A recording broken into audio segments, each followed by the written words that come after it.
Welcome to the Krida study point. और आज हम 11th क्लास की वीडियो नंबर 4 पे बात करेंगे, जो कि हमारी लेकर आ रही है बहुत ही इंपोर्टेंट पॉइंट्स जो आपने अभी तक नहीं पढ़े हैं चैप्टर फर्स्ट में। तो हम बात करते हैं सबसे पहले बुक कीपिंग। बुक कीपिंग आपको इस शब्द से ऐसा प्रतीत हो रहा होगा कि बुक कीपिंग का मतलब हो गया पुस्तकों को रखना, लेकिन अकाउंटिंग लैंग्वेज में इसका सेंस जस्ट दूसरा है। वो देखेंगे क्या है, बहुत ही सिंपल है बुक कीपिंग। तो बुक कीपिंग का यहां पर सेंस क्या है? Book keeping is an art of recording in the books of account the monetary aspect of commercial and financial transactions. It means book keeping एक फाइनेंशियल ट्रांजेक्शंस, कॉमर्शियल ट्रांजेक्शंस यानी कि वित्तीय लेन देनों और वाणिज्यिक लेन देनों को लिखने की एक कला होती है। हम कह सकते हैं बुक कीपिंग क्या है? एक हमारे फाइनेंशियल नेचर की जितने भी ट्रांजेक्शंस हैं, जितने भी हमारे मॉनेटरी एस्पेक्ट्स हैं, उन सभी को रिकॉर्ड करने की जो आर्ट है और लिखने की जो कला है, वही हमारी बुक कीपिंग कहलाती है। अब बात करते हैं अकाउंटिंग। अकाउंटिंग तो आप शुरू से पढ़ते हुए आ ही रहे हैं, तो इसमें ज्यादा डीपली जाने की आवश्यकता हमें नहीं है। देखते हैं, accounting is a wider concept than bookkeeping. ये बुक कीपिंग की अपेक्षा एक विस्तृत कंसेप्ट है, बड़ा है। It starts where bookkeeping ends. जहां बुक कीपिंग समाप्त होती है वहां से अकाउंटिंग स्टार्ट होती है। बात समझ में आई? जहां पर हमारी बुक कीपिंग समाप्त होगी वहीं से हमारी अकाउंटिंग स्टार्ट होगी। यानी कि हम कह सकते हैं, in other words, book keeping is a part of accounting. Book keeping is a part of accounting, यानी कि बुक कीपिंग एक अकाउंटिंग का ही पार्ट है। बुक कीपिंग हमारा एक अकाउंटिंग का ही पार्ट है। कैसे है? क्योंकि बुक कीपिंग हम कह सकते हैं, जैसे आप स्कूल में रफ कॉपी बनाते हैं, सारे सब्जेक्ट का वर्क उस रफ कॉपी में करते हैं और घर जाकर के उसे अलग अलग सब्जेक्ट के अकॉर्डिंग फेयर में कार्य करते हैं, वही काम यहाँ पर है। बुक कीपिंग क्या है? हमारी सारी फाइनेंशियल ट्रांजेक्शन्स को लिखने की कला होती है, जो कि बुक कीपिंग के अंतर्गत लिखे जाते हैं, चाहे वो परचेज के हो चाहे सेल्स के हो, XYZ कोई भी हमारे ट्रांजेक्शन है फाइनेंशियल नेचर से संबंधित, वो बुक कीपिंग में नोट किए जाएंगे। लेकिन उसको सिस्टमेटिक तरीके से जो लिखा जाएगा वो अकॉर्डिंग टू अकाउंटिंग लिखा जाएगा। तो इसलिए अकाउंटिंग क्या है? एक वाइडर कंसेप्ट है देना बुक कीपिंग। बुक कीपिंग की अपेक्षा में एक वाइडर कंसेप्ट हमारा अकाउंटिंग है। अब बात करते हैं हम अकाउंटेंसी। अकाउंटेंसी मैंने आपको स्टार्टिंग में बताया था, फिर एक बार पुनः देखते हैं। Accountancy is a systematic knowledge of accounting. यानी कि अकाउंटेंसी क्या है? अकाउंटिंग की एक सिस्टमेटिक नॉलेज, अकाउंटिंग की एक सिस्टमेटिक नॉलेज होना, वही हमारी अकाउंटेंसी है। तो अकाउंटिंग तो हर कोई व्यक्ति कर लेता है, कोई व्यक्ति कर लेता है। एक छोटा सा परचूनिया बैठकर वो भी अकाउंटिंग करता है, कोई भी अकाउंटिंग कर सकता है। लेकिन अकाउंटिंग की वास्तव में नॉलेज होना, वास्तव में एक सिस्टमेटिक नॉलेज होना, वो हमारी अकाउंटेंसी कहलाती है। It means it explain how to deal with various aspect of accounting. यानी कि अकाउंटिंग को हमें किस प्रकार से डील करना है, वो सारी चीजें हमें अकाउंटेंसी के अंतर्गत ही पता चलती हैं। यानी अकॉर्डिंग टू कॉलर हम कह सकते हैं, accountancy refers to the entire body of the theory and practice of accounting. यानी कि अकाउंटिंग की एक प्रैक्टिस होना, एक थ्योरेटिकल होना, अकाउंटिंग की एक प्रैक्टिस होना, एक थ्योरेटिकल होना, बाहरी आवरण से, वही हमारी अकाउंटेंसी कहलाती है। यानी कि हम कह सकते हैं अकाउंटिंग की एक सिस्टमेटिक नॉलेज होना, उसकी सारी प्रैक्टिस और थ्योरेटिकल की संपूर्ण नॉलेज होना, वही हमारी अकाउंटेंसी कहलाती है। तो अकाउंटेंसी तो सबसे बृहद एक बृहद शाखा हम इसे कह सकते हैं, बृहद वृक्ष उसे कह सकते हैं, और अकाउंटिंग उस अकाउंटेंसी की एक हम डाली कह सकते हैं।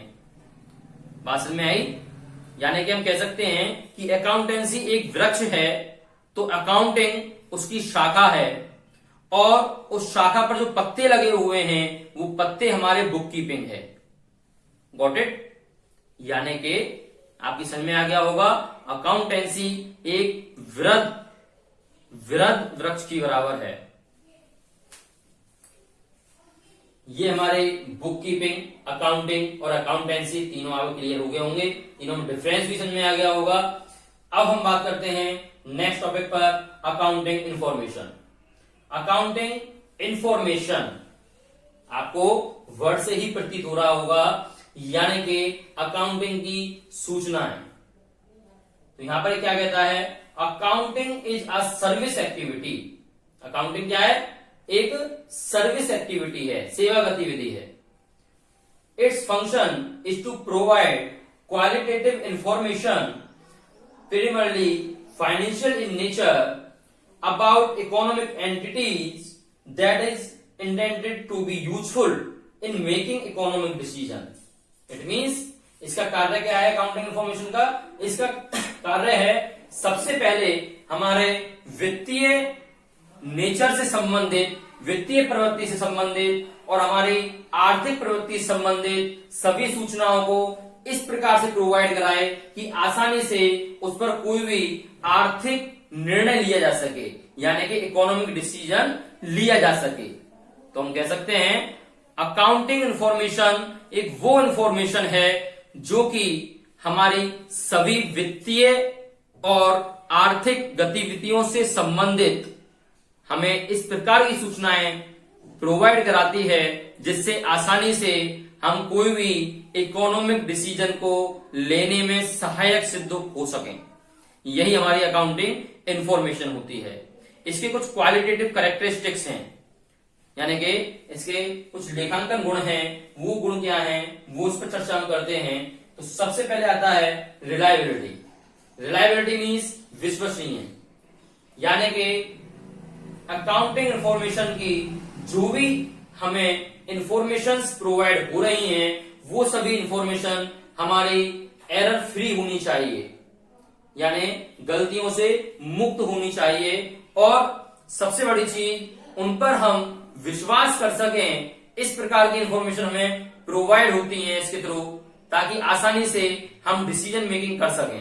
क्योंकि जब तक इंफॉर्मेशन पर हम बिलीव नहीं करेंगे तब तक हम कोई भी इकोनॉमिक डिसीजन नहीं ले सकते हैं। तो इसलिए सबसे पहला जो इसका कैरेक्टरिस्टिक्स है वो है रिलायबिलिटी, यानी कि विश्वसनीयता।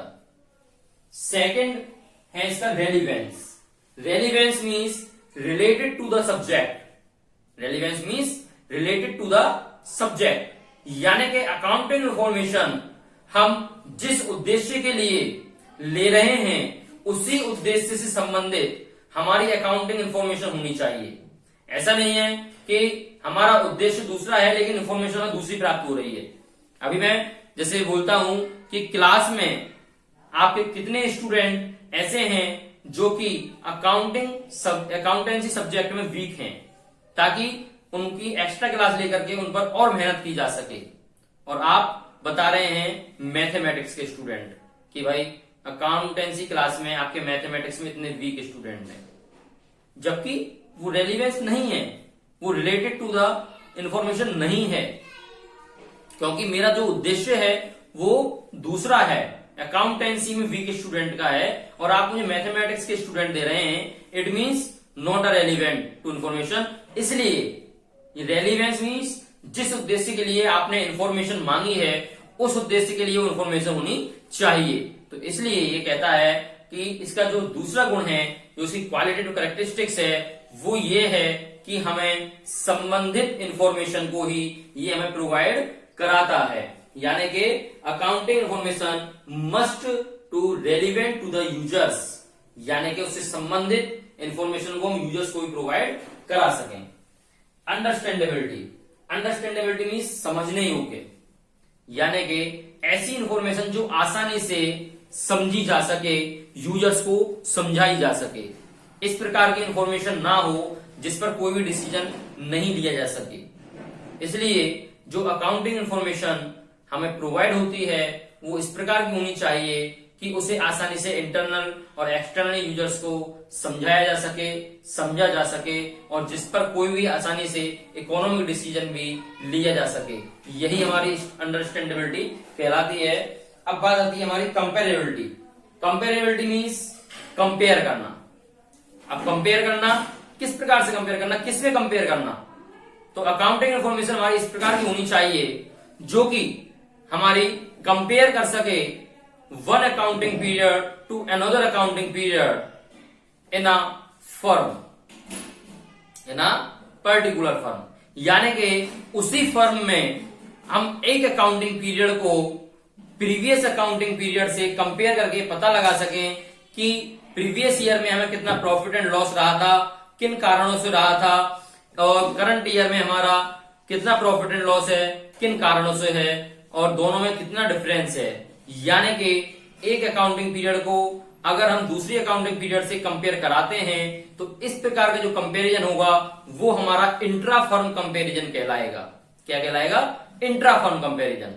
यानी कि जो one accounting period to another accounting period, one accounting period compare to another accounting period is a intra firm comparison.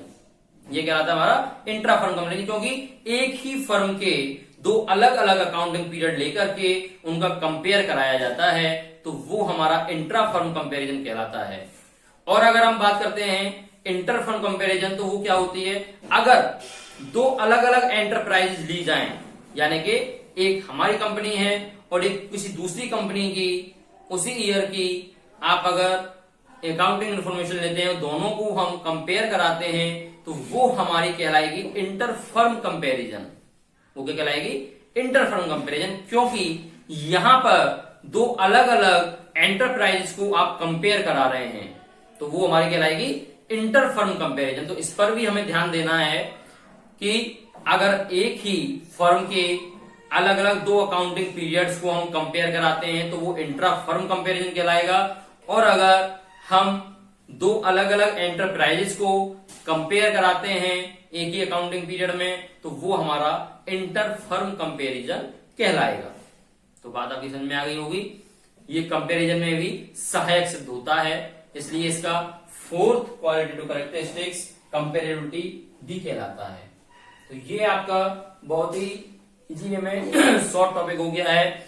और अब इस चैप्टर की हम लास्ट वीडियो इशू करेंगे जिसमें हमारे यूजर्स आपको समझाए जाएंगे कि इंटरनल यूजर्स कौन होते हैं, एक्सटर्नल यूजर्स कौन होते हैं, और आपके कुछ सिस्टम, अकाउंटिंग के सिस्टम बताए जाएंगे। तो नेक्स्ट वीडियो देखना ना भूलें। इस वीडियो को आप अच्छे से देखें, अपने नोट्स तैयार करें, और सबसे बड़ी बात कि वीडियो को लाइक करना, सब्सक्राइब करना और शेयर करना ना भूलें, जिससे आगे भी आपको वीडियो में और अच्छे से अच्छी प्रोवाइड करा सकूं। Thank you.